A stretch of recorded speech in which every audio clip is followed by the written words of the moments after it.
เป็นการคำนวณนะจะการคือแค่นิยามเป็นนี่มาดูการแต่งตัวของกรดเบรกแน่นอนว่ากรดแก่แล้วก็เบรกแก่ก็จะแต่งตัวได้100%เช่นโพแทสเซียมไฮดรอกไซด์เป็นเบรกแก่แต่ตัวได้100%ก็คือลูกศรด้านเดียวมันจะไม่มีอันที่เหลืออยู่เลยแต่แน่เลยว่ามันจะเป็นเคบวกแล้วก็โพแทสเซียมอย่างละ1 โมลหรือว่าเริ่มต้นจากสารก้อนเดียว1 โมลแต่ตัวไว้ได้เป็น2 ก้อนละ1 โมลและอันนี้ก็อย่างละ1 โมลอันนี้เป็นเบรกแก่ที่อย่างที่ผมบอกกันแล้วก็คือให้จำกฎแก่ของตัวนี้คือ HI HBr HCl HCl 4 HCl 2 SO4 6 ตัวแก่นั่นจะเป็นกรดอ่อนแล้วก็เป็นเบรกหมดเลยส่วนเบรกแก่ก็จะเป็นไฮดรอกไซด์ของโมเลกุล A แล้วก็โมเลกุล 2A นะครับทีนี้มาดูการแต่งตัวของกรดอ่อนบ้างสมมติว่าHA เป็นกรดอ่อนกรดก็คือตัวที่ไม่กรดอ่อนนะครับ HA ทำปฏิกิริยาของน้ำแต่ตัวมันเองก็จะเหลือแค่ A ลบเหลือแค่ผู้เบรกหรือ conjugate เบรกนะครับส่วนน้ำรับโปรตอนไปมันก็กลายเป็นเบรกแล้วก็จะได้เป็นสารคู่เป็นพออย่างสมการนี้นะสมการที่เป็นลูกศรไปกับคือเกิดสมดุลเมื่อเราเขียนค่าของที่สมดุลของปฏิกิริยานี้นะเขียนมาเดิมครับที่สมดุลคือปริมาณคูณการหารด้วยสารตั้งต้นไม่เอาสารที่เป็นน้ำที่เป็นลิควิดไม่เอาลิควิดแล้วก็โซลิดมาเกี่ยวข้องก็เราก็จะได้ค่า K มีค่าเท่ากับปริมาณอ้อนคูณ A ลบหารด้วย HA มีความข้นซึ่ง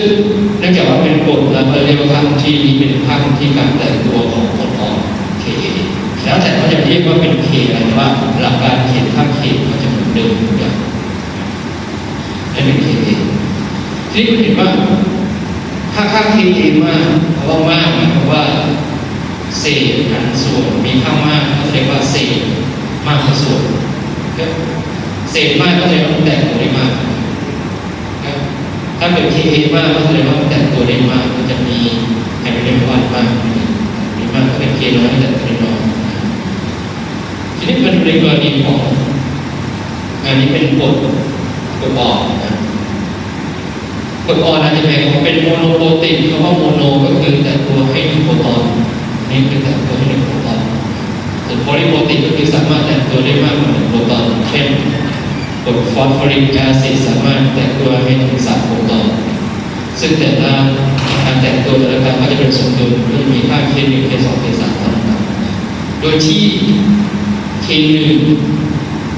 จะมากกว่า K2 มากกว่า K3 คือการแต่งตัวการให้โปรตอนต่อไปตัวแรกเกิดขึ้นด้วยกันตัวที่2ก็จะยากขึ้นตัวที่3ก็ยากขึ้นต่อไปส่วนใหญ่ครับให้รู้แค่ว่ากรดที่ให้โปรตอน1 ตัวเช่นกรดอะซิติกแอซิดกรดฟอร์มิกกรด HF พวกนี้ HCl นี่คือโมโนโปรตีนทั้งหมดเลยส่วนที่เป็นอันนี้กรดให้โปรตอน2 ตัวอันนี้สามารถให้โปรตอนได้2 ตัวนี้สามารถให้โปรตอนได้3 ตัวก็คือ1 โปรตอนส่วน S2 SO4 ก็คือให้โปรตอนได้2 โปรตอนนั่นเป็นโพลีโปรตีนทั้งหมดเพราะเราจะสนใจหลักๆก็จะเป็นกรดโมโนโปรตีนยกตัวอย่างการแต่งตัวของอะซิติกแอซิดแต่งตัวก็จะให้ก็คือเราจะเบรกตรงนี้แยกไฮโดรเจนตัวนี้ออกไปก็จะเป็นคุณเห็นสังเกตว่ากรดจะมี COOH มันจะให้โปรตอนตัวนี้ออกไปก็จะเป็น H สารโปรโตคือคุณน้ำก็จะรับโปรตอนตัวนั้นไปในสารโปรโตส่วนตัว CH3 COO ก็จะกลายเป็นจุดลบเช่นเดียวกันเห็นสมการนี้เขียนภาพที่สมดุลตรงนี้คูณตรงนี้แล้วก็หารด้วยตรงนี้โอเค ส่วนในกรณีของเบสแอมโมเนียอย่างทำปฏิกิริยากับน้ำเบสก็คือทำหน้าที่ในการหล่อโปรตอนมันก็จะไปแย่งโปรตอนจากน้ำมาหนึ่งตัวอันนี้เป็นของเหลวไปแย่งโปรตอนจากน้ำมาหนึ่งตัวมันเองจะกลายเป็น H2O ส่วนน้ำก็จะเสียโปรตอนไปก็จะเป็น OH ลบตอนเห็นสมการนี้ค่าเคมีก็คือการแต่งตัวของเบสมันก็จะเป็นการดูการด้วยความเข้าใจของตัวเดิมถ้าค่าเคมีมากแสดงว่าเบสตัวนี้แต่งตัวดีมากถ้าค่าเคมีน้อยแต่งตัวดีมากอันดับแรกคือเขียน Kb ให้เป็น Ka ให้เป็นเพราะเราจะใช้สมการนี้ในการคำนวณทีนี้มาดูความสามารถในการแต่งตัวในรูปแบบของการคำนวณบ้างเราจะใช้ระดับการแต่งตัวด้วยเปอร์เซ็นต์อัลฟาคือองศาการแต่งตัวก็แล้วแต่ปริมาณที่แต่งตัวได้มาด้วยปริมาณเริ่มต้นก็คิดเป็นเปอร์เซ็นต์เหมือนเราคือมีนิสิตที่เราเรียนวันนี้100 คนผ่านได้50 คนจำนวนที่ผ่านด้วยจำนวนเริ่มต้นก็จะเป็นผ่าน 50% เหมือนกันอันนี้เหมือนกันคือจำนวนที่สามารถแตกตัวไปเป็นไอออนบวกไอออนลบได้หารด้วยจำนวนเริ่มต้นที่เราใส่เข้าไปก็จะเป็นเปอร์เซ็นต์การแตกตัวทีนี้มาดูในแต่ละส่วนของกรดอ่อนบ้างสมการการแตกตัวของกรดอ่อนเราจะเขียนแบบนี้ก็ได้นะอาจจะบวกน้ำก็ได้คุณเขียนแบบนี้ได้สามารถเขียนบวกน้ำอย่างนี้ก็ได้แต่ตัวนี้ก็จะกลายเป็น H3O ถ้าเกิดง่ายที่สุดคือง่ายเลยไอ้บวกแต่ตัวให้โปรตอนแล้วก็เสียสับชิวลบค่า Ka ก็จะเป็นผลิตภัณฑ์ดูกันด้วยความร่วมของสารเปอร์เซ็นต์อัลฟาก็ดูว่ามันมีโปรตอนเกิดขึ้นเท่าไหร่จำนวนโปรตอนตัวนี้บอกว่าจำนวนตัวนี้มันจำนวนโปรตอนตัวนี้มันจะไอก้อนนี้เท่าไหร่นั่นเองแค่เหมือนกับว่าคุณเอาปากกาน้ำเงินปากกาแดงรวมกันมีทั้งหมดมัดรวมกันปากกาน้ำเงินปากกาแดงมัดคู่กันมีทั้งหมด100 มัดโยนไปในน้ำโยนลงไปในน้ำป้าบอกว่าคุณเจอปากกาแดงอยู่5คุณก็ต้องเจอปากกาน้ำเงินอยู่5เช่นกันอันเปอร์เซ็นต์การแตกตัวตัวนี้คือ5หารด้วย5%แค่นี่หลักการเหมือนกันก็คือคุณสามารถดูได้จากตัวนี้ก็ได้หรือดูได้จากตัวนี้ก็ได้อันเปอร์เซ็นต์อัลฟาเป็นความข้นของโปรตอนตัวนี้หารด้วยความข้นเริ่มต้นที่เราใส่เข้าไปแค่แล้วคูณด้วย100เป็นไม่ใช่การในกรณีของแอมโมเนียคุณก็ดูจากเปอร์เซ็นต์การแตกตัวก็จะเป็นความข้นตัวนี้หรือความข้นตัวนี้ก็ได้เลือกตัวใดตัวหนึ่งเพราะว่า2ตัวนี้มันรวมกันมันจะได้เป็นแอมโมเนียคุณก็ได้ตัวนี้หารด้วยความแอมโมเนียเริ่มต้นที่คุณใส่ลงไปคูณด้วย100ก็จะเป็นเปอร์เซ็นต์ทีนี้มาดูตัวอย่างสารละลายกรด HCl ความเข้มข้น 0.02 โมลาร์แตกตัวให้ไฮโดรเจนว่า 1.2 10 กำลังลบ 5 โมลาร์จงหาค่าคงที่การแตกตัวและเปอร์เซ็นต์การแตกตัวของกรดนี้อันดับแรกเลยเขียนสมการการแตกตัวของกรดนี้มีคนเขียนสมการการแตกตัวของกรดนี้ก็คือกรด HCl เอา HCl บวกน้ำได้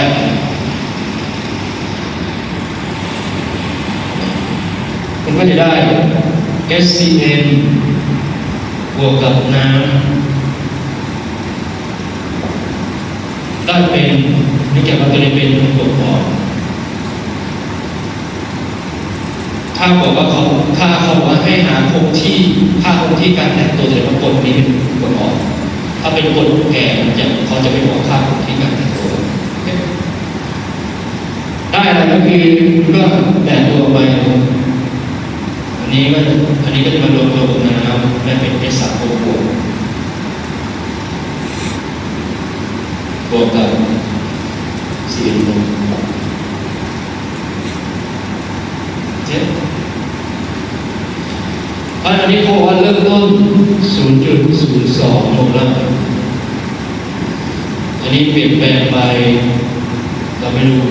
x อันนี้คือที่สุดเป็นอะไรคือเพราะฉะนั้นค่า Ka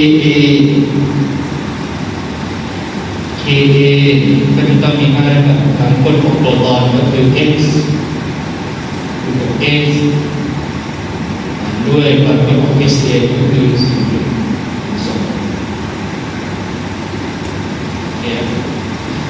ทีนี้เขาบอกความเป็นข้นของตัวนี้มาเขาบอกไฮโดรเจนข้นมาแสดงว่า x เท่ากับความข้นของไฮโดรเจนเนี่ยเราบอกมีค่าของ2คูณ10ก็แล้วลบกันแล้วเขาบอกว่าเนี่ยแต่ตัวให้ความข้นของไฮโดรเจนเท่ากับเท่านี้ก็คือเขากำลังบอกขึ้นมาว่า x ก็คือเท่ากับเท่านี้พอ x เท่ากับเท่านี้นั่นคือความข้นไฮโดรเจนเท่ากับเท่านี้ Cn ลบก็ต้องเท่ากับเท่านี้เหมือนกันเพราะก็คือ x เหมือนกันพอแต่งตัวมาจากตัวเดียวกันเนี่ยมันเจอ s เท่าไหร่มันก็เจอ Cn ก็จะได้ความข้นของ x เท่ากับ Cn ลบเช่นเดียวกันก็ได้รับเป็น2คูณ10ล่างที่คุณได้ทุกตัวนะก็แทนค่าเข้ามาในสมการเพราะฉะนั้นคุณก็จะได้ค่า Ka เท่ากับ 1.2 คูณ10 ลบ 5 คูณด้วย 1.2 คูณ10 ลบ 5 ด้วย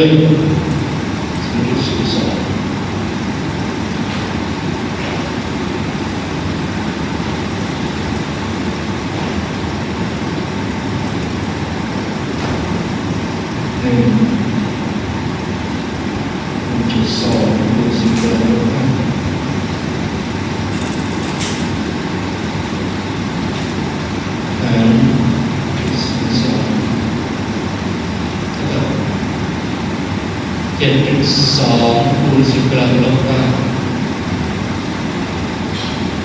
อันนี้คือเราใช้หลักการประมาณค่านะคือหลักการประมาณค่าจริงๆเป็นตัวนี้คือต้องลบ x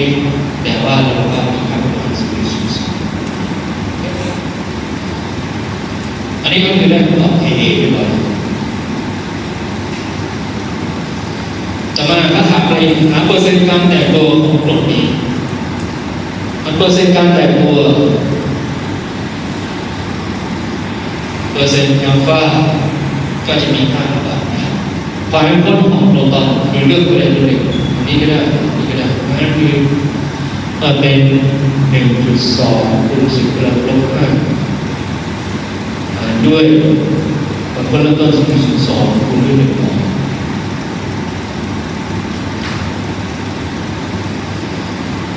ก็จะได้ 0.06 เปอร์เซ็นต์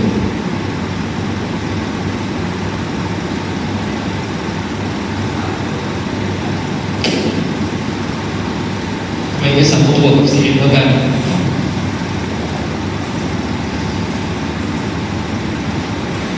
ดูกฎตัวนี้เอาแต่งตัวแบ่งครึ่งมันจะ H บวกเท่าไหร่มันจะเสียเข้าใจไหมมันมาจากตัวเดียวกันแต่การกับคุณเอาปากกาน้ำเงินปากกาแดงมัดรวมกันเป็นตัว H แต่ไปนั้นคุณเจอปากกาแดงเท่าไหร่ต้องเจอปากกาเงินเท่านั้น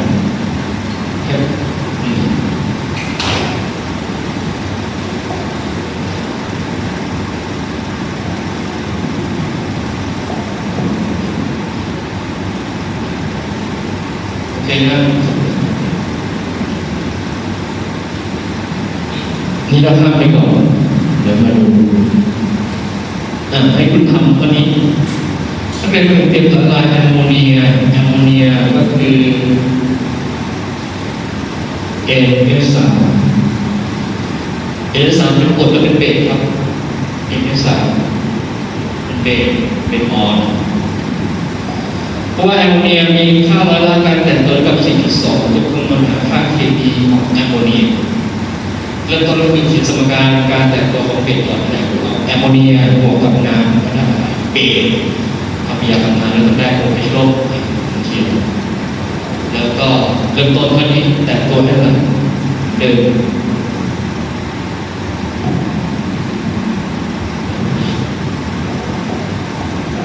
ทำเหมือนอันนี้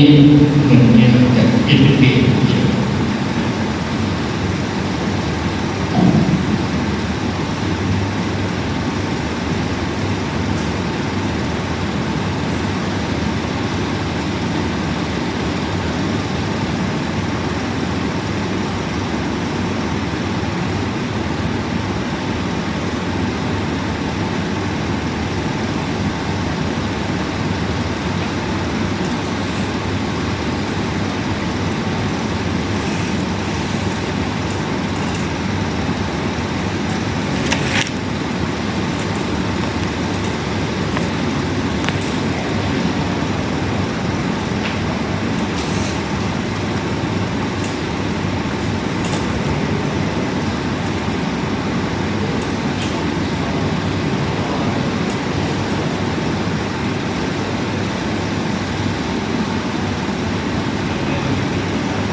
เรียนกับน้ำเราบอกว่าแอมโมเนียเป็นเบสมันก็จะแยกโปรตอนจากน้ำมาตัวมันเองก็คือมีโปรตอนเพิ่มขึ้นอันนี้ก็จะเป็น 0.01 นี่เป็น x เขียนไว้นี้เลยคุณจะได้ไม่งงทีหลังว่าคุณกำลังหาอะไรเพราะว่าเปอร์เซ็นต์อัลฟาก็คือเราหาได้จากบางส่วนของไฮดรอกไซด์ลบส่วนด้วยบางส่วนของแอมโมเนียด้วย100หรือที่มาได้จาก x ด้วย 0.01 ด้วย100เท่ากับเขาบอกว่า 4.2 พันคุณก็จะได้ x เท่ากับ 4.2 คูณ 10 ยกกำลังเท่าไหร่ลบ 4ถูกไหมคิดว่าได้ Kb ก็คือจากสมการ x คูณ x หารด้วย 0.0 จะเป็น 4.2 คูณ 10 กำลังลบ 4 คูณ 4.2 คูณ 10 กำลังลบ 4 ด้วย 0.01 จะได้ประมาณ 1.8 10 กำลังลบ 5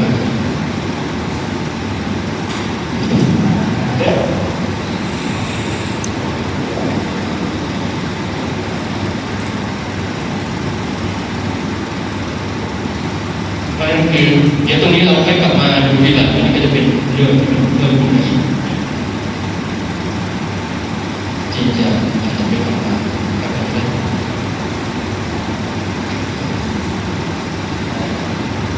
โอเคนะอันนี้คืออันดับแรกคือในข้อสอบนี้แน่นอนก็คือเปอร์เซ็นต์การแตกตัวของกรดอ่อนเปอร์เซ็นต์การแตกตัวของเบสอ่อนแน่นอนว่าในข้อเดียวกันมันก็จะถาม pH ในหัวข้อถัดไปที่เราจะพูดก็คือเรื่อง pH ทีนี้มาดูในหัวข้อนี้การแตกตัวของน้ำทำไมเราต้องสนใจการแตกตัวของน้ำเพราะว่าในห้องปฏิบัติการทั่วไปตัวทำละลายที่เราใช้ก็คือเป็นน้ำมันสารตัวทำละลายที่เราใช้เป็นน้ำคือเรากดละลายในน้ำให้มีความข้นต่างๆทีนี้มาดูว่าตัวน้ำเองมันมีการแตกตัวด้วยก็คือน้ำสามารถแตกตัวให้ไปเป็น H บวกแล้วก็ OH ลบนี่คือสมการการแตกตัวของน้ำหรือสมการนี้เราจะเรียกว่าเป็นสมการที่ว่าออโต้ไอออไนเซชันของน้ำออโต้ไอออไนเซชันนี่คือออโต้คือตัวมันเองสามารถทำปฏิกิริยาตัวเองได้เป็นไอออนเกิดขึ้นแน่นอนว่าตัวหนึ่งก็จะทำหน้าที่รับโปรตอนตัวหนึ่งทำหน้าที่รับโปรตอนว่าตัวมันเองรับโปรตอนมันก็กลายเป็น S3 โอ้โหส่วนอีกตัวหนึ่งเสียโปรตอนมันก็จะกลายเป็น OH เกิดขึ้นเพราะเวลาเราเขียนค่าที่สมดุลจากสมการนี้นะคุณก็จะได้เอาเป็นพ่นของตัวนี้คูณด้วยความข้นของไฮดรอกไซด์เนื่องจากว่าตัวทางด้านซ้ายเป็นของเหลวเป็นไม่เขียนแล้วค่าคงที่สมดุลที่เราเขียนขึ้นนี้เลยก็จะเรียกว่าค่า K ดับเบิลยูก็คือค่าการแตกตัวของน้ำดับเบิลยูมาจากวอเตอร์สมการค่าที่สมดุลเขียนแบบรูปแบบเดิมเหมือนเดิมความข้นของผลิตภัณฑ์ด้วยพลังได้2จำนวนโมลหารความข้นของสารต้นซึ่งเขาบอกว่าค่า K ดับเบิลยูของน้ำเนี่ยที่อุณหภูมิ25 องศาอุณหภูมิทั่วห้องทั่วไปK ดับเบิลยูของน้ำมีค่าเท่ากับประมาณ 1.0 คูณ 10 กำลังลบ 14นี่คุณต้องจำเอง K ดับเบิลยูของน้ำมีค่าเท่ากับ 1.0 คูณ 10 กำลังลบ 14ค่าคงที่การแตกตัวของน้ำเท่ากับแบบนี้ทีนี้พอเราได้ค่าคงที่ของน้ำมีการแตกตัวเท่ากับเท่านี้คุณก็จะได้ว่าถ้าเกิดคุณดูจากสมการข้างบนดูสมการการแตกตัวของมันนะอย่างสมการนี้ถ้าเกิดคุณเขียนสมการการแตกตัวนี้ก็จะเป็น x อันนี้ก็จะเป็น x นะครับเพราะฉะนั้นค่า k มันอยู่ตัวนี้ก็เลยมีค่ากับ x คูณกับ x ซึ่งมีค่าเท่ากับ 1.0 คูณ 10 กำลังลบ 14หา x เดียวก็ถอดรางที่2ออกมาพลังที่2ของ1คูณ10ยกกำลังลบ14ก็จะได้เท่ากับ1คูณ10กำลังลบ7นั่นเองอันที่อุณหภูมิห้องคุณจะได้ว่าน้ำแตกตัวให้ไฮโดรเจนไอออนเท่ากับ1คูณ10กำลังลบ7ไฮดรอกไซด์ก็ได้เท่ากับ1คูณ10กำลังลบ7โมลาร์ซึ่ง1คูณ10กำลังลบ7ค่ามากหรือน้อย1คูณ10กำลังลบ7ก็คือ 0.0000001 โมลาร์ซึ่งน้อยมาก เพราะฉะนั้นความเข้มข้นของไฮโดรเจนเป็นว่าแล้วก็ไฮโดรไซด์ของน้ำเปล่าน้ำบริสุทธิ์เนี่ยมีค่าต่ำมากๆเพราะฉะนั้นอะไรก็ตามที่คุณจุ่มลงไปในน้ำแล้วทำให้โปรตอนมากกว่าทำให้ความเข้มข้นของโปรตอนมากกว่า 0.00001 เช่นเดิมอะไรอันนี้มือจุ่มลงไปบางคนว่าเราวัดความเข้มข้นของโปรตอนได้ 0.01 ก็คือมากกว่าน้ำดีนั่นคือนิ้วมือก็จะกลายเป็น6ทันทีตามที่จุ่มลงไปมันมากกว่า10 กำลังลบ 7โปรตอนที่คุณเจอในวันมาจากนิ้วมือคุณเข้าใจว่านิ้วมือคุณเป็นตกเอาล่ะเรารู้แล้วว่าค่า KW มีค่าเท่า10 กำลังลบ 4แล้วก็ความเข้มข้นของไฮโดรเจนแล้วก็ไฮโดรไซด์แล้วก็ของน้ำมีค่าเท่า10 กำลังลบ 7แต่เนื่องจากว่าความเข้มข้นมันมีค่าค่อนข้างน้อย10 กำลังลบ 7เราก็จะไม่ในห้องแลบจะไม่มีอาจารย์คนเดียวว่าคุณเดียวสารละลายที่มีความข้น10 กำลังลบ 7ไม่มีแต่เขาจะพูดง่ายมากขึ้นนี่คือเวลาสารละลายที่มีความที่มี pH ระดับ 7มาจะมากกว่าเพราะเราใช้เปลี่ยนความเข้มข้นในรูปแบบนี้เป็น pH แทนแต่ที่เรียกว่า10 กำลังลบ 7ของเราเป็น pH โดยนิยามของ pH ก็คือนี่ pH เท่ากับลบล้อมความเข้มข้นของไฮโดรเจน pH เท่ากับลบล้อมความเข้มข้นของโปรตอนpH ของลบล้อมความเข้มข้นของโปรตอนเพราะฉะนั้น pH ของน้ำบริสุทธิ์น้ำเปล่าเนี่ยก็จะมีค่ากับลบล้อม1 คูณ 10 กำลังลบ 7ลบ10 กำลังลบ 7มีค่าเท่าไหร่ครับลบ10 กำลังลบ 7มีค่าเท่าไหร่มีค่ากับเท่าไหร่ครับลบ 7ก็คือเอาเฉพาะตัวนี้มาลบ10 กำลัง 7มีค่าเท่าไหร่7ลบ10 กำลังลบ 1มีค่าเท่ากับลบ 1ลบ 0.01มีค่าเท่าไหร่มีค่าเท่าไหร่ลบ 2เพราะนั่นคือเวลาเราเห็นตัวเลขพวกนี้เราต้องเปลี่ยนเป็นตัวเลขอะไรอย่างว่าเห็นว่า10 กำลังลบ 7ก็เป็นลบ 7มีคูณลบอยู่ข้างหน้าก็จะกลายเป็น7เพราะ pH ของน้ำที่บริสุทธิ์เนี่ยมันก็จะมีความเป็นกลางเพราะว่าเป็นกลางคือ pH ของ7เรารู้ว่าสารที่มีความเป็นกรดก็จะมี pH มากกว่าหรือน้อยกว่า7ครับน้อยกว่า7สารที่มีความเป็นเบสก็จะมี pH มากกว่า7ก็คือขึ้นอยู่ว่ามีความเข้มข้นของโปรตอนมากกว่าของน้ำหรือเปล่าถ้าเกิดมากกว่าก็จะกลายเป็นกรดถ้าเกิดน้อยกว่าก็จะกลายเป็นเบสแค่นั้นเห็นโดยรวมก็คือเห็นว่าKW ตรงนี้นะ KW เท่ากับ1 10 กำลังลบ 14ที่ถ้าเกิดผมเทครอบทั้ง2ข้างสมการรอบของก้อนนี้กับรอบของตัวนี้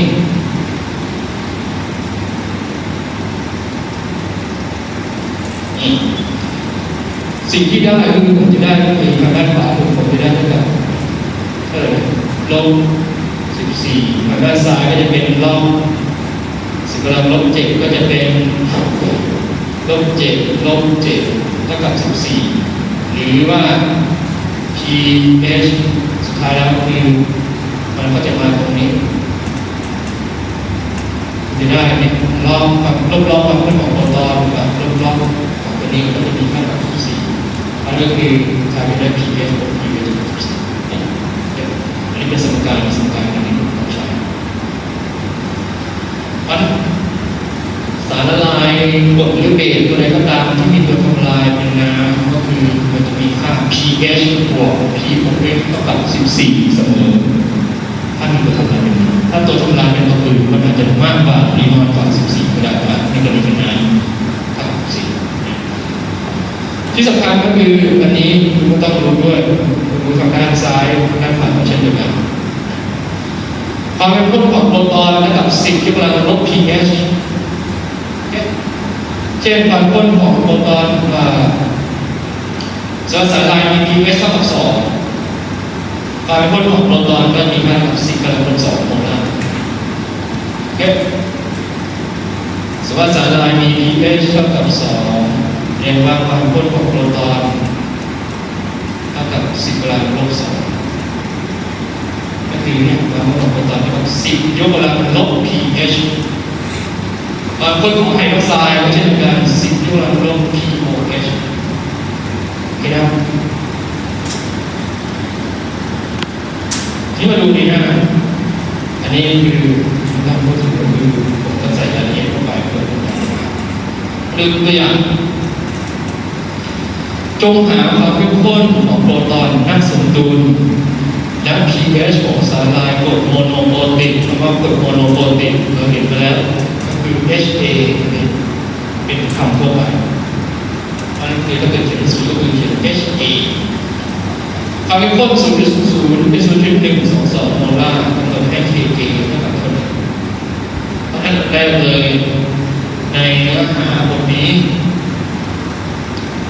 คุณก็จะ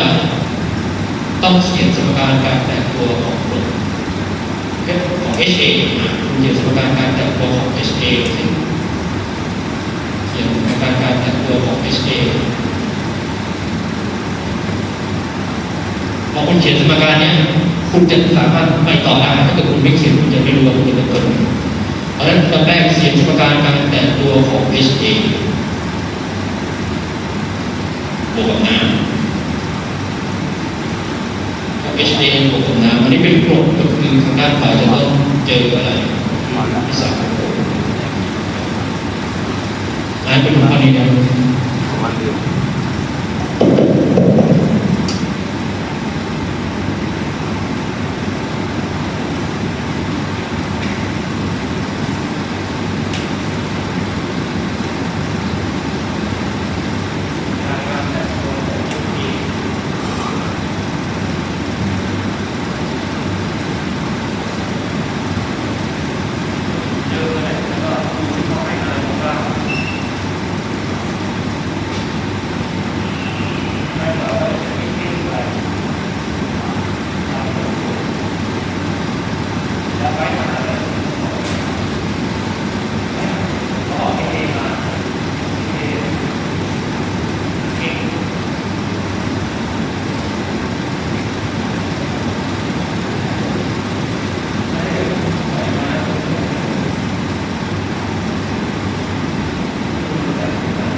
เดิ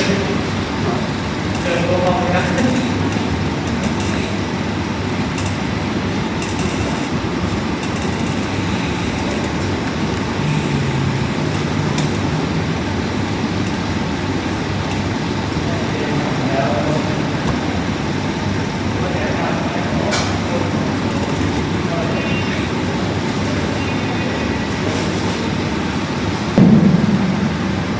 เพราะนั้นแรกอย่างที่ผมบอกคุณเขียน HA นะแต่ตัวของผมก็ได้ H บวก S3 O บวกกับ A ลบนี้ 0.122 นั่นเป็น X เป็น X AA เท่ากับ 5.7 คูณ 10 กำลังลบ 4 เท่ากับ X บวก X ด้วย 0.122 จะได้ X เท่ากับ 8.3 คูณ 10 กำลังลบ 3 ซึ่งโมลาร์ซึ่งก็คือความพ้นของโปรตอนนี่บางทีก็จะช่วยในการลบล้อความพ้นของโปรตอน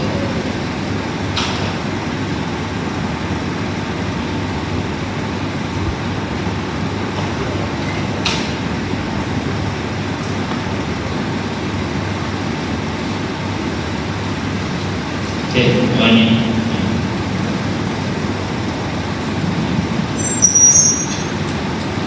ให้ทำอันนี้ด้วยก็นี้คุณฝึกทำเองจะได้คล่องเทียบไปเพราะถ้าเกิดผมทำไปมันก็จะจดเฉยๆมันก็ไม่ได้คิดมันก็จะไม่มีไอเดียว่าไม่รู้จะเขียนอะไร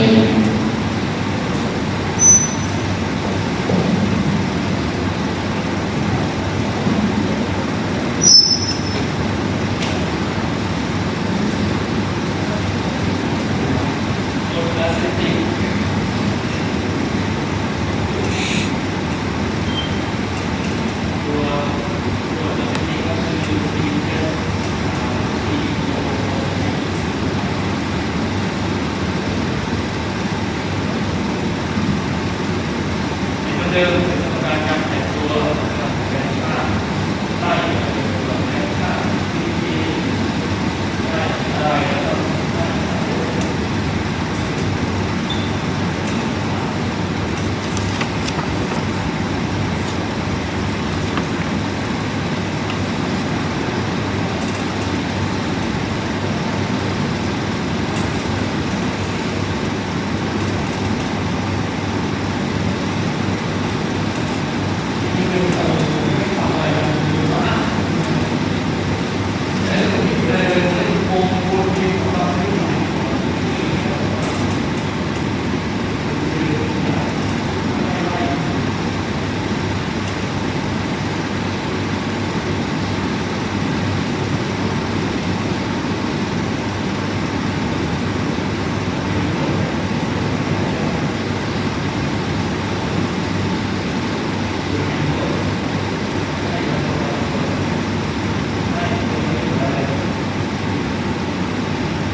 เรื่องการเขียนกรรมการการแต่งตัว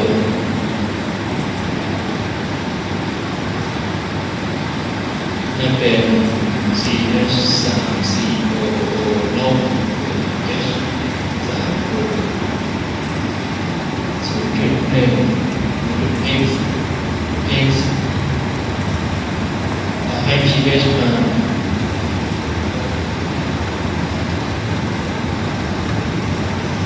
pH เราก็จะได้ความข้นของโปรตอนเลยหรือไฮโดรเจนก่อน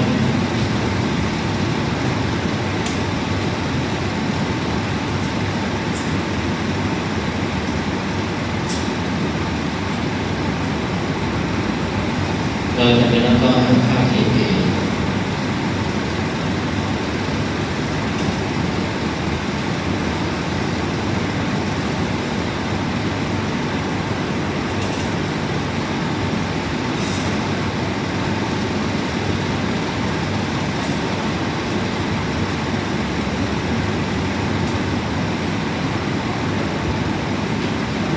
ซอัลฟาเท่ากับ x ส่วนด้วย0.1บวกด้วย100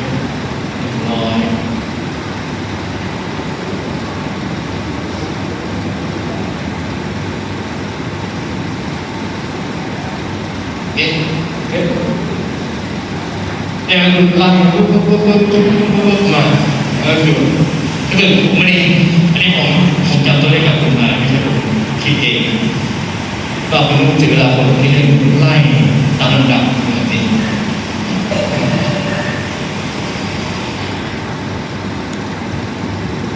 เห็นไหมครับ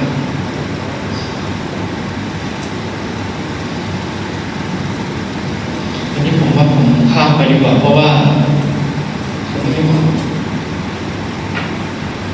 อันนี้ก็ข้ามไปเลย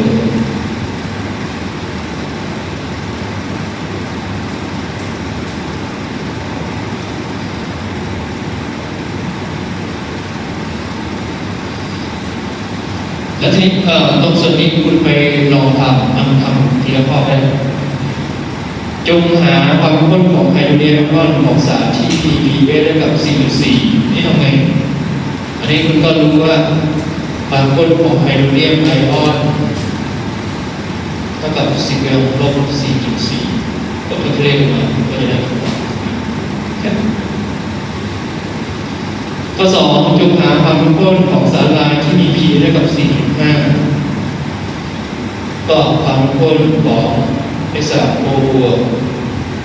เท่ากับ10 ลบ 4.5 ไม่ได้นี้ความเข้มข้น pH ความเข้มข้นของไฮดรอกไซด์ลบก็มีค่าเท่ากับ10 ลบ pOH คุณรู้ว่า pH เท่ากับ 4.5 pOH รวมกันได้ทุก4มัน pOH มันมีค่าเท่ากับ 9.5 ใช่ไหมก็จะเป็น10 ลบก็จะได้คำตอบตรงนี้ในเวลาเรื่องจากส่วน pH ของ pH เท่ากับ14ต่อมาจงหา pH ของสารละลาย 0.01 โมลาร์โซเดียมไฮดรอกไซด์ข้อ 3โซเดียมไฮดรอกไซด์เป็นกรดหรือเป็นเบสกรดหรือเบสครับโซเดียมไฮดรอกไซด์เป็นกรดหรือเป็นเบสเป็นเ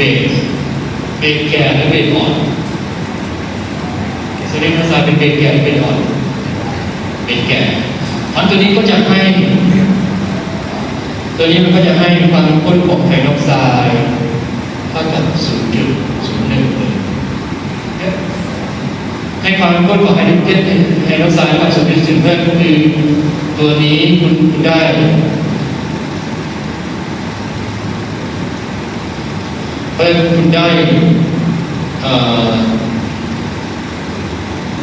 คุณจะได้ pOH เท่ากับลบความเข้มข้นของไฮดรอกไซด์ลบ0.01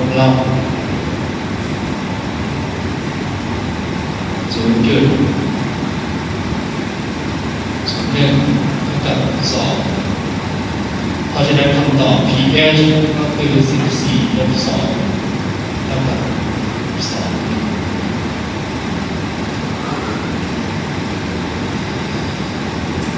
มันกดแก่เป็นแก่ความเข้มข้นเท่าไหร่มันก็จะให้ไฮดรอกไซด์เท่านั้นหรือให้ความเข้มข้นของไฮโดรเจนเท่านั้นเลยสำหรับกดแก่เป็นแก่จะมาแตกตัวให้เท่ากับจำนวนโปรตอนที่มีอยู่เลยแต่ถ้าเกิดกดอ่อนที่คุณต้องเอาค่า K เพื่อค่า K มาหาความเข้มข้นของโปรตอนนะครับไฮดรอกไซด์เท่านั้นเพราะมันจะน้อยมากต่อไปข้อ 4 pH ของสารละลาย HCl อันนี้ก็คือจะให้ความเข้มข้นของโปรตอนเท่ากับ 0.001 เมื่อ pH ก็มีค่าเท่าไหร่ลบ 0.001 ก็คือ 3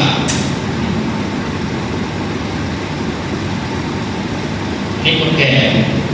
แต่งตัวให้เท่ากับความเข้มข้นของกรดตัวนั้นเลยอย่างแรกต้องรู้ว่าเป็นกรดหรือเป็นเบสถ้าเป็นกรดแก่หรือกรดอ่อน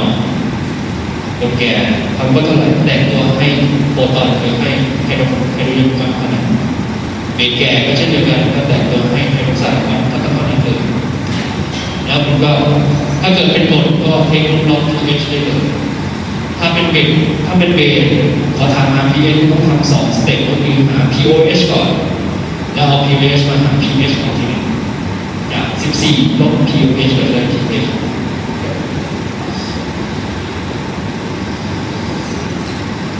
ให้คุณทำข้อ5และข้อ6สิให้คุณทำทุกคนทำข้อ5และข้อ6แยกออกมานะว่าคุณได้คำตอบตรงกับขวามือนะส่วนข้อ7ข้อ8แล้วเป็นอีกเรื่องหนึ่งเดี๋ยวเราไปดูในท้ายข้อ5ข้อ6นั่นคือสารละ 0.2 โมลาร์ซิลิกแอซิดมี pH เท่าไหร่แอมโมเนียมไอออกไซด์มี pH เท่าไหร่อันนี้เป็นกรดอ่อนแล้วก็เบสอ่อน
ตัวแอมโมเนียจะเป็นแอมโมเนีย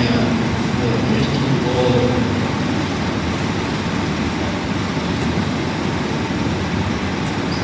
2 XN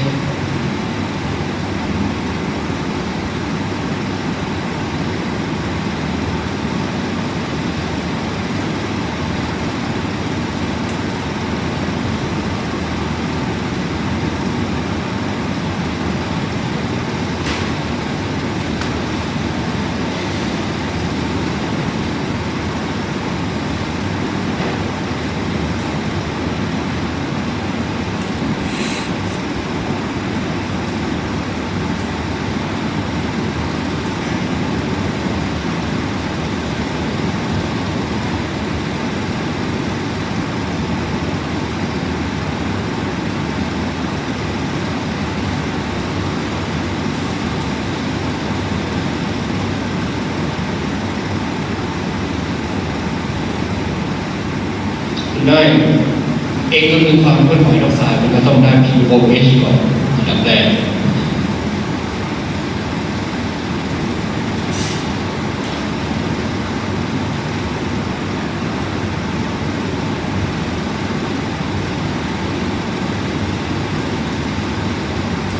เช่น pH ก็คือ14ลบ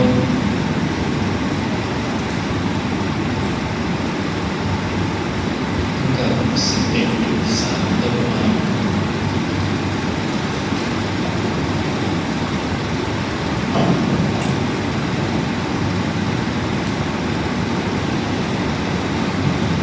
ใช่ไหม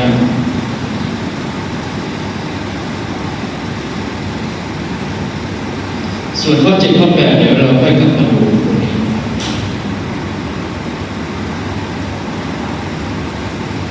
ทีนี้ไปดูข้อถัดไปสารละลายบัฟเฟอร์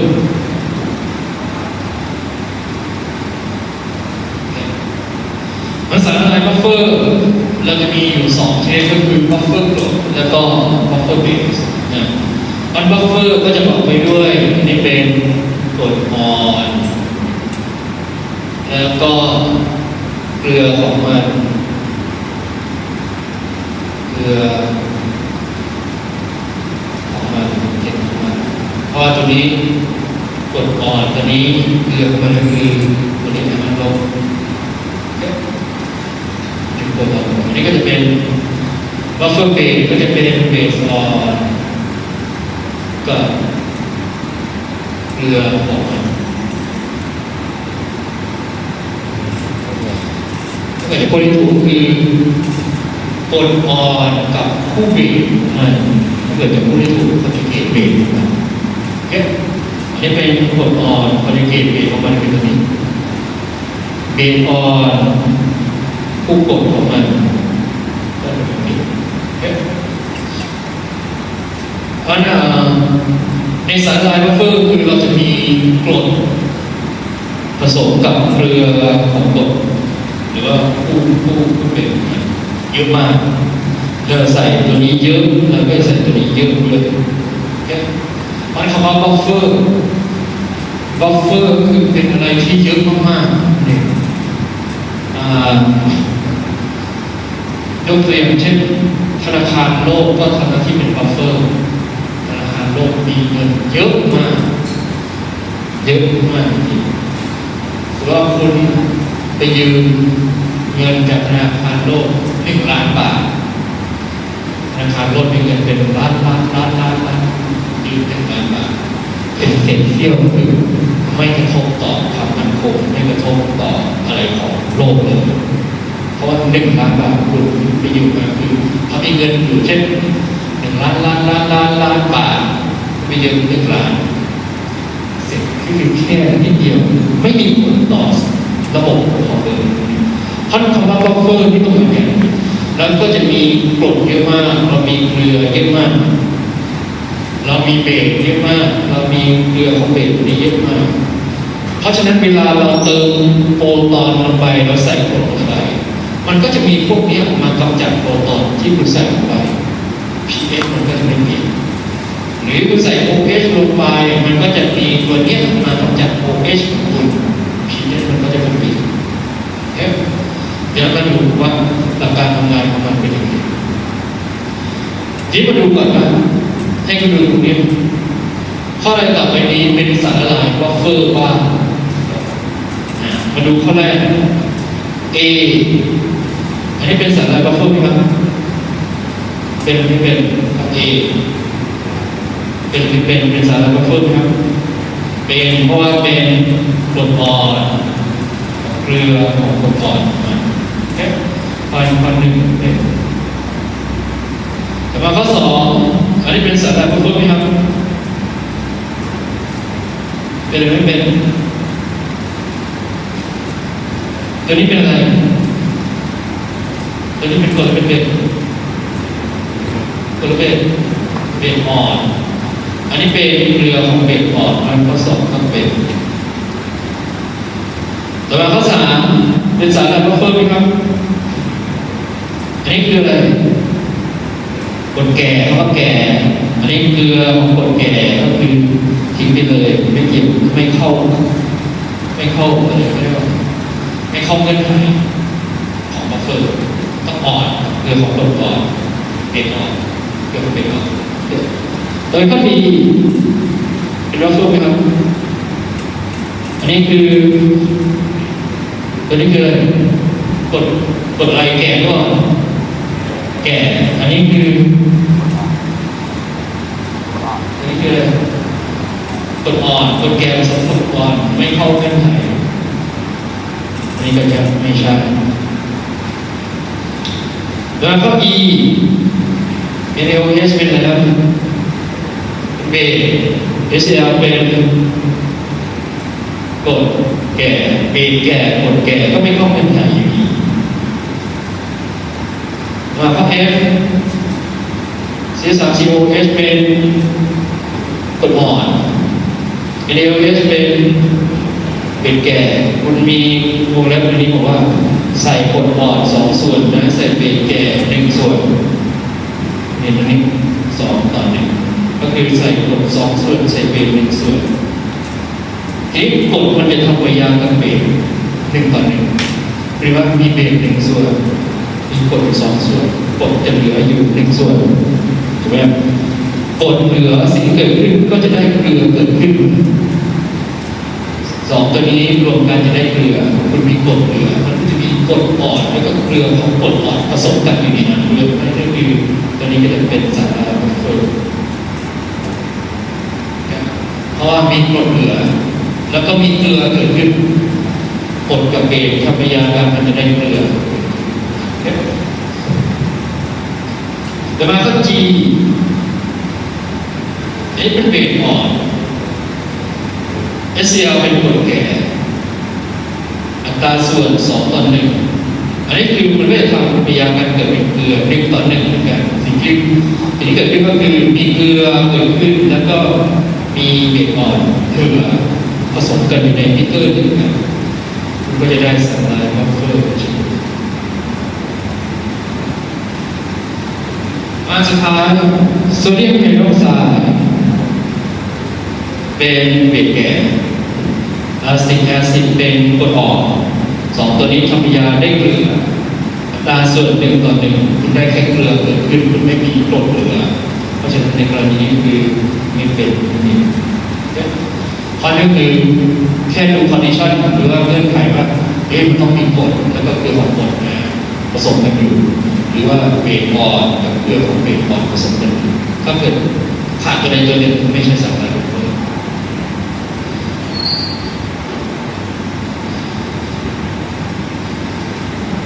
ทีนี้มาดูเวลาคำนวณ pH ของสารบัฟเฟอร์เราจะมีกรดอ่อนตัวนี้ซึ่งเยอะมากแล้วตัวนี้ก็เกลือกรดอ่อนก็เยอะมากใช่ไหมครับทีนี้มาดูแต่ละตัวกรดอ่อนมันก็จะแตกตัวได้ไฮโดรเจนเป็นก้อนแล้วก็A ลบแต่ว่ากรดอ่อนมันแตกตัวน้อยมากก็คืออันนี้จะเรียกว่าอันนี้เยอะมากอันนี้น้อยมากแตกตัวน้อยมากโดยรวมแล้วผมก็จะเยอะอยู่ดีนะครับนี่ในส่วนของเกลือนี่ก็มีเยอะมากอันนี้ก็จะน้อยก็อันนี้เกลือเยอะมากพวกนี้แตกตัวเกลือแตกตัวได้100%อยู่แล้วนี่ก็จะได้ตัวนี้เยอะมากมีลูกศรตัวนี้เพราะมันจะมีเกลือเยอะมากจะมีกรดเยอะมากเพราะฉะนั้นโดยในส่วนที่เป็นตัวนี้เกลือที่มันเยอะมากมันทำปฏิกิริยากับน้ำคือปฏิกิริยาไฮโดรลิซิสเดี๋ยวจะพูดถึงหัวข้อไฮโดรลิซิสแต่ตัวนี้เกิดน้อยมาก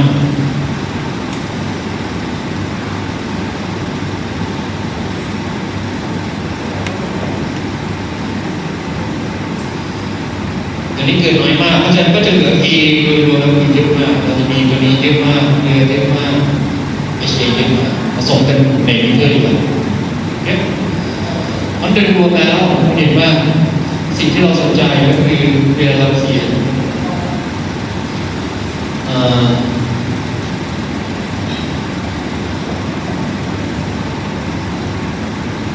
เราจะเขียนสมการเดียวเวลาเราเขียนสมการเดียวเขียนเป็น HA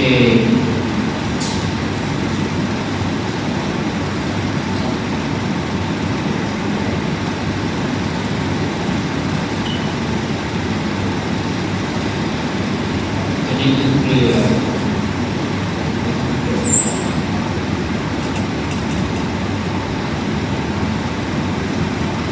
เราก็จะใช้สมการเดียวตัวนี้เป็น อนจากสมการนี้ Ka ก็คือมีค่าเท่ากับตัวนี้ด้วยตัวนี้ครับตอนที่เราต้องการคือเราต้องการหา pH เราต้องการหาความข้นของไฮโดรเจนในห้องเราการตัวนี้เราไปย้ายภาพ HA คูณ Ka เอา A ลบไปหาผมไม่ได้ความข้นของไฮโดรเจนในห้องตัวนี้ได้ความข้นของไฮโดรเจนในห้องแล้วก็เทลบทั้งสองข้างลบรอบทั้งสองข้างสุดท้ายแล้วจะได้ pH เท่ากับสมการมันสำหรับสารละลายบัฟเฟอร์กรด pH ของสารละลายบัฟเฟอร์กรดมีค่าเท่ากับ pKa ซึ่ง pKa ก็คือ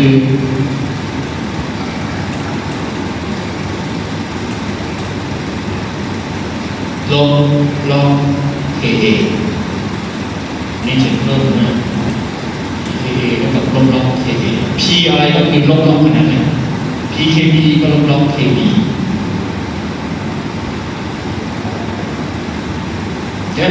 มันสารบัฟเฟอร์กรดก็จะได้ pH เท่ากับ pKa ลบความข้นของกรดส่วนด้วยความข้นของเกลืออันนี้คือเขียนแค่เกลืออันนี้คือกรดอันนี้คือเกลือของกรดอ่อนนี่เพราะเราก็จะใช้สมการนี้ในการค้นหา pH ของสารบัฟเฟอร์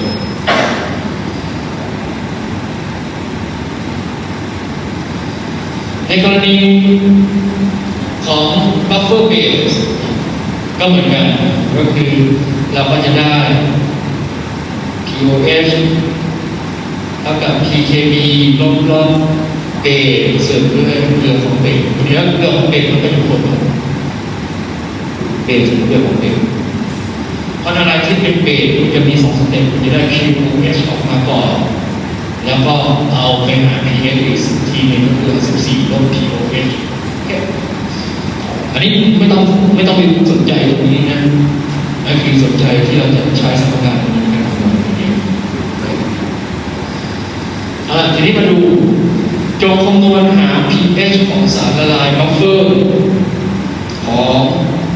CS3COH อันนี้ก็คือกรดแล้วก็ CS3COA ก็คือแบ่งมาตัวนี้ก็คือเกลือกรดซึ่งมีความข้น1 โมลาร์คือสาร2 ตัวนี้ความข้น1 โมลาร์โอเคอันสมการของเราก็คือ CS3COOH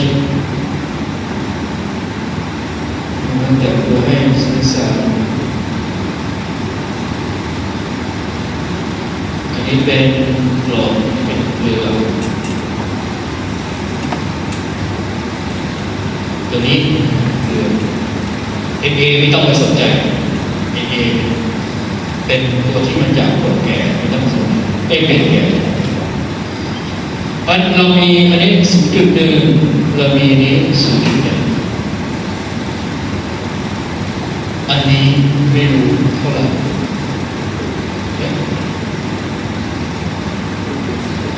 เขาให้หาอะไรนะ pH เพราะฉะนั้น pH ของสารละลายบัฟเฟอร์เท่ากับ pKa ลบความข้นของกรดก็คือ CS3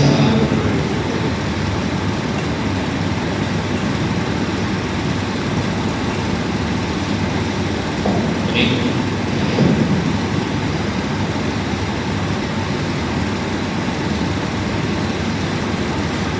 ก็แผนผังลบ 1.8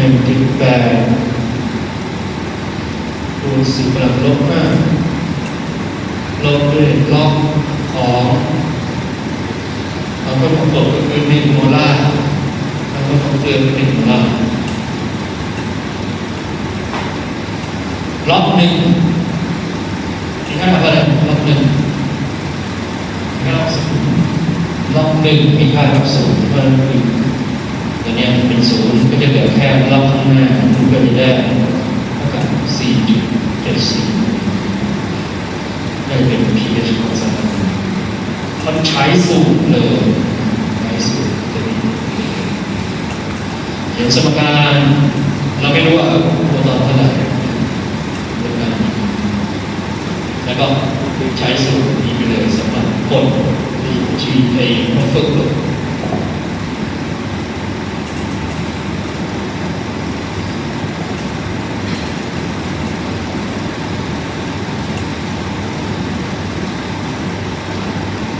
ทีนี้มาดูในข้อต่อไป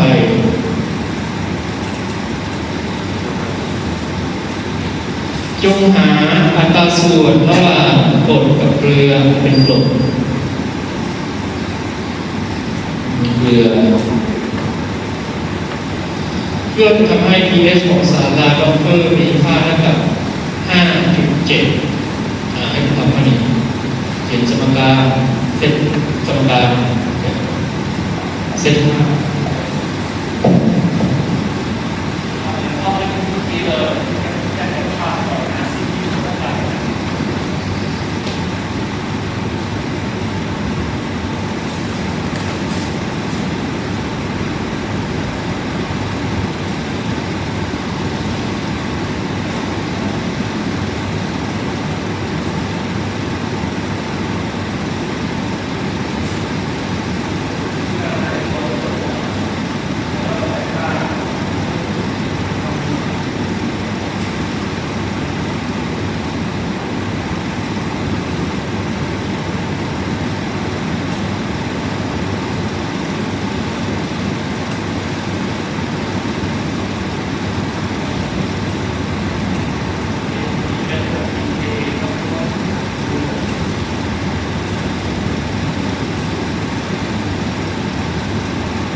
เพราะฉะนั้นมันจะได้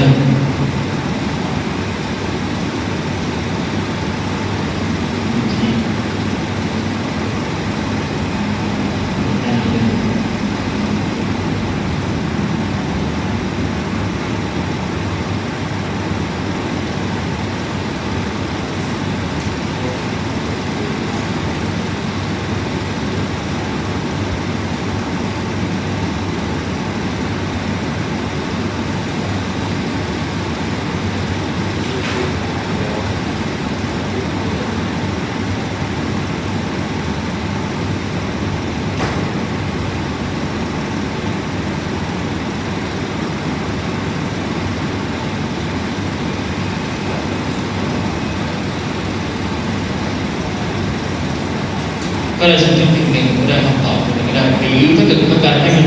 เป็นสัดส่วนกันคุณก็เอา 0.115 ยกตัวอย่างเช่นคุณมีน้ำ1 ลิตรน้ำ1 ลิตรมี pH เท่ากับเท่าไหร่ครับ pH เท่าไหร่7อันนี้น้ำไม่ใช่สารละลายของน้ำ1 ลิตรมี pH เท่ากับ7ถ้าคุณเติมกรดแก่ลงไป 0.1 โมล pH เป็นเท่าไหร่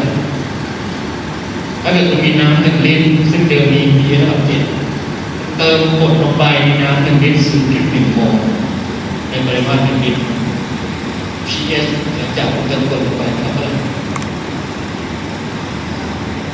เท่าไหร่ครับได้เท่าไหร่เอาใหม่คุณมีน้ำ1 ลิตรเติมกรดแก่เติม HCl ลงไป 0.1 โมลความเป็นข้นของ HCl เป็นเท่าไหร่ครับครับความเป็นข้นคือโมลต่อลิตรคุณมีน้ำ1 ลิตรใส่กรดลงไป 0.1 โมลความเป็นข้นของกรดเป็นเท่าไหร่ทำไมยังก็ 0.1 โมลต่อลิตรก็คือ 0.1 โมลถูกป่ะ pH เท่าไหร่ครับความข้นของกรดแก่ที่ความข้น 0.1 โมล pH เท่าไหร่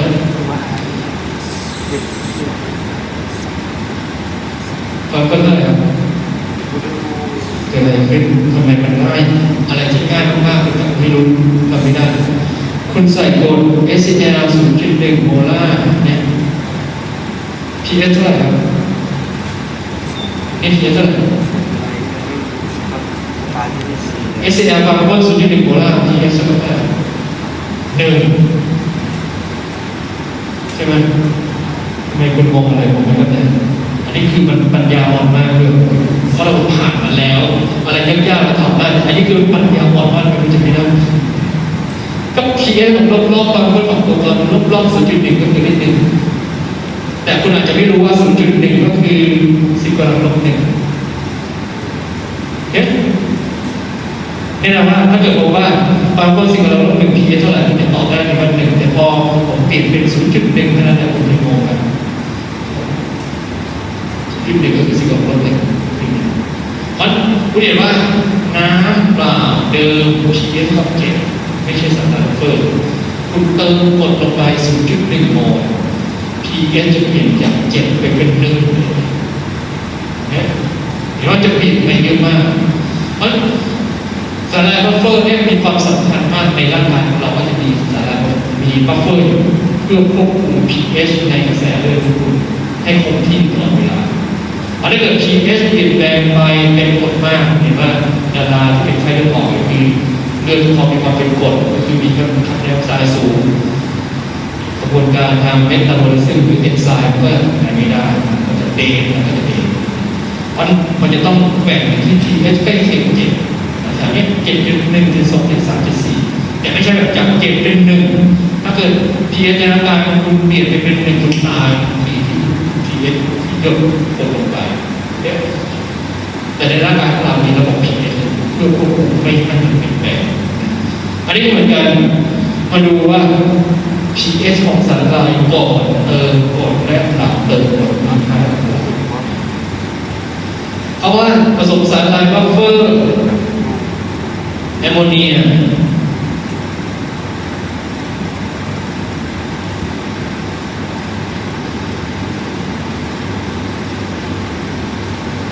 เป็นเบสนี่เป็นเกลือคุณใส่แอมโมเนียคาร์บอน0.6 โมลาร์ปริมาณ200คุณใส่เกลือ 0.3 โมลาร์ปริมาณ300คิดเป็นความเข้มข้นเท่าไหร่คือหารด้วยปริมาณรวมคือ500อันนี้เป็นความเข้มข้นไม่ใช่ตัวนี้ต้องเป็นตัวเกลือ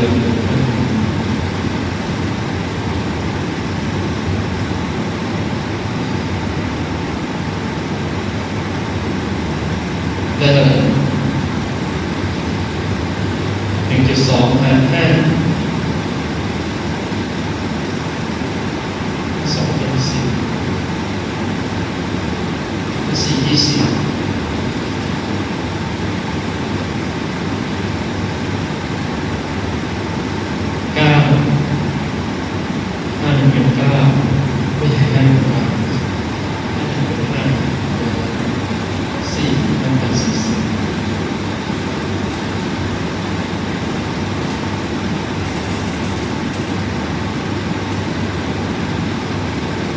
ใช่ไหม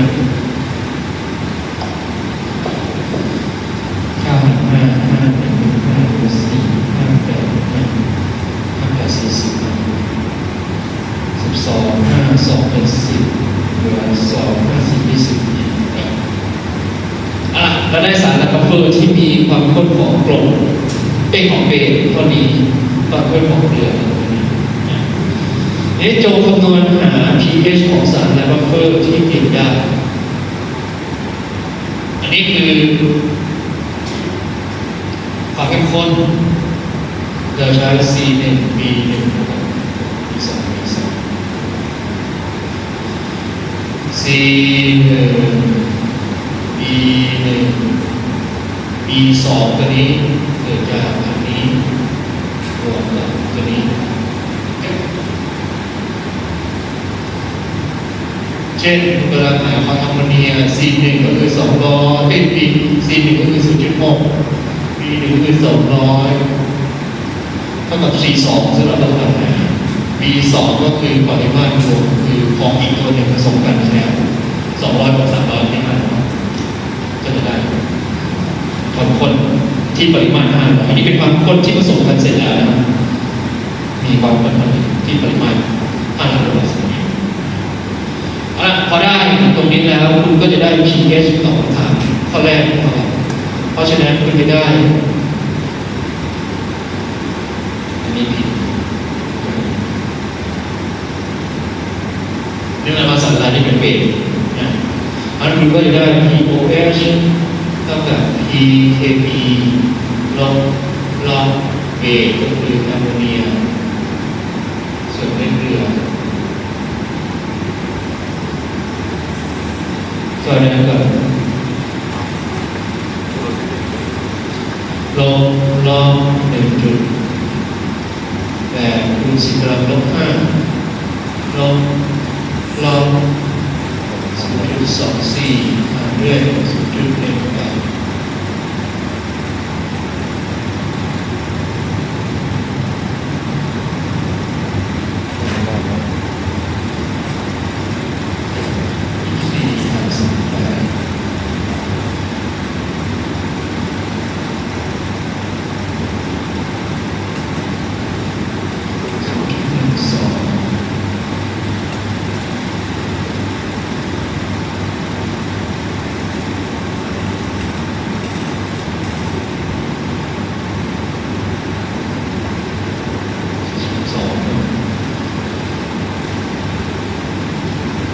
0.18pH ของสารไลบัฟเฟอร์ที่เตรียมขึ้นนี่คือที่เตรียมขึ้น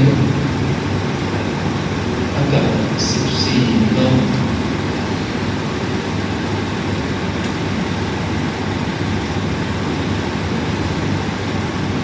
9.38อันนี้ที่เตรียมขึ้นครับ A หรือ pH ของสารไลบัฟเฟอร์ที่คุณเตรียมได้มีค่าระดับ 9.38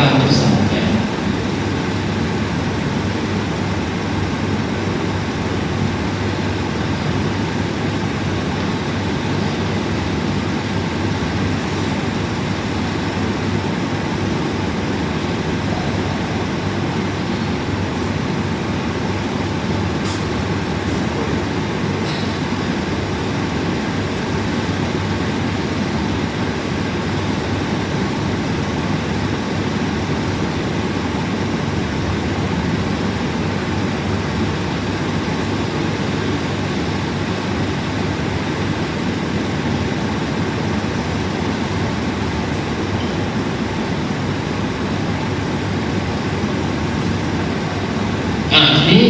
เขาบอกว่าให้หา pH หลังจากเติมกรดแก่เขาก็เติมไม่ใช่เติม 0.2 โมลของกรดแก่ลงไปแล้วก็ใช้สมการเดิมของ P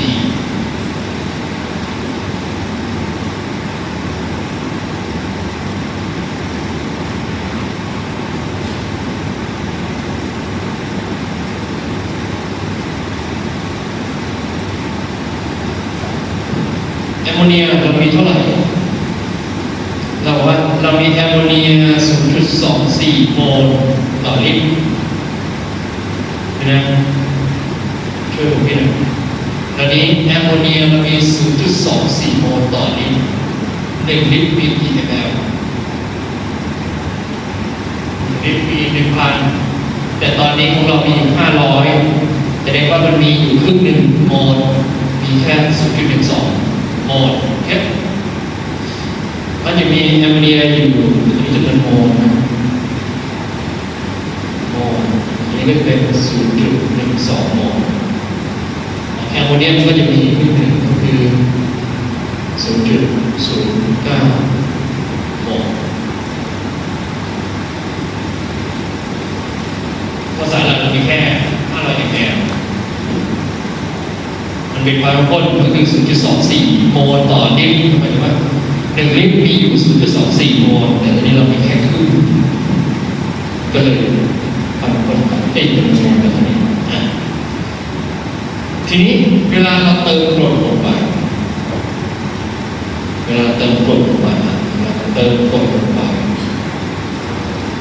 มันจะมีตัวที่จะมากำจัดโปรตอนตัวนี้ออกไปตัวที่จะมากำจัดโปรตอนก็คือมันมีตัวนี้บวกกับบวกเข้ากันไม่ได้ผ่านไปเพราะนั้นคือก็จะเป็นตัวนี้มากำจัดโปรตอนเพราะตัวนี้ก็จะมา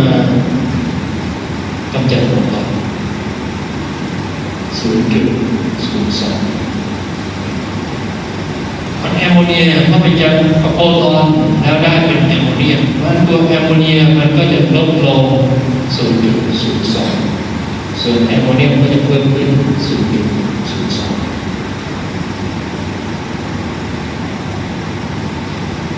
สุดท้ายมันจะมีแอมโมเนียเหลืออยู่เท่ากับ 0.10 อันนี้จะเป็น 0.11 โมลใน 500 ml โมลใน 500 นี่คือ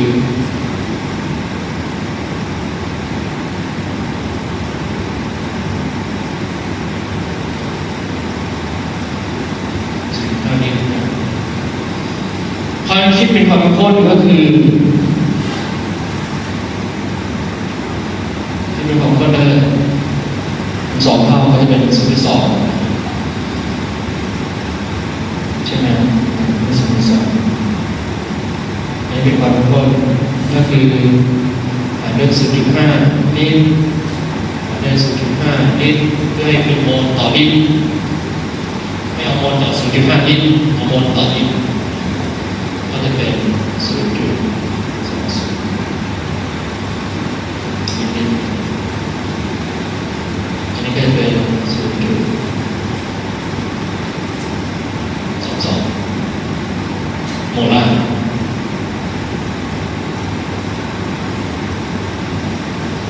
เพราะฉะนั้น pOH ในกรณีก็มีเท่ากับ pKb ลบแอมโมเนียส่วนด้วยแอมโมเนีย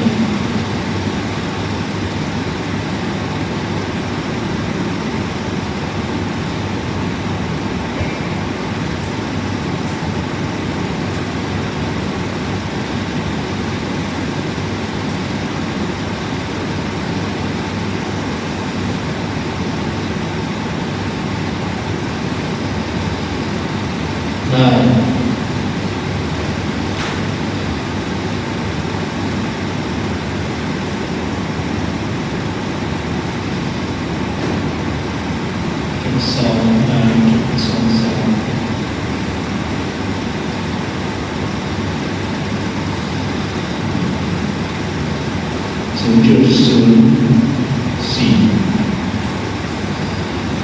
กับ 4.78 ดังนั้น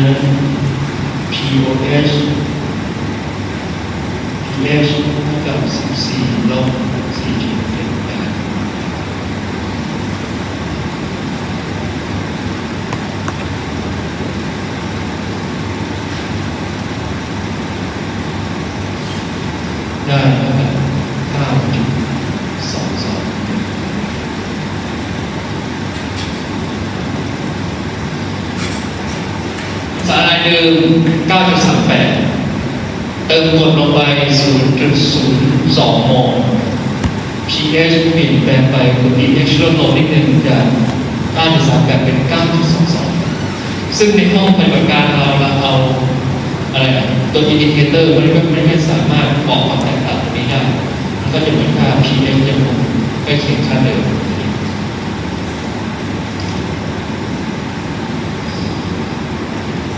9.22 นะ9.22 อันนี้คือลักษณะการควบคุม pH หรือว่ากรดที่คุณใส่ลงไปในปริมาณเล็กน้อยเนี่ยต้องใส่เล็กน้อยนะเพราะว่าถ้าเกิดคุณใส่กว่าบัฟเฟอร์เพราะว่าบัฟเฟอร์มันมีเยอะถ้าเกิดคุณใส่เยอะมันก็กระทบกับ pH ได้เหมือนกันเช่นคุณมีเงิน100เพื่อนมายืมสัก80คุณไม่อยากให้เพื่อนละเพราะว่ามันกระทบชีวิตคุณนะแต่ถ้าเกิดเพื่อนมายืมสัก2 บาทมาเอาไปให้5 บาทไปเลยก็จะเป็นลักษณะคือถ้าเกิดบัฟเฟอร์คือมีระดับหนึ่งแต่คือถ้าเกิดสิ่งที่มารบกวนเนี่ยมันเยอะมันก็จะไม่สามารถควบคุมได้เหมือนกันแต่ในกรณีมันเล็กน้อยมันก็จะสามารถควบคุมได้โอเคที่เหลือไปลองทำดูตัวอย่างต่อไป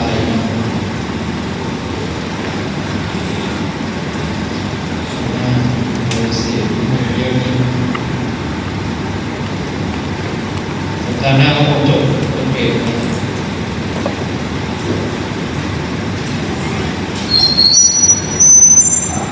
โอเคมาเจอกันสัปดาห์หน้าวันจันทร์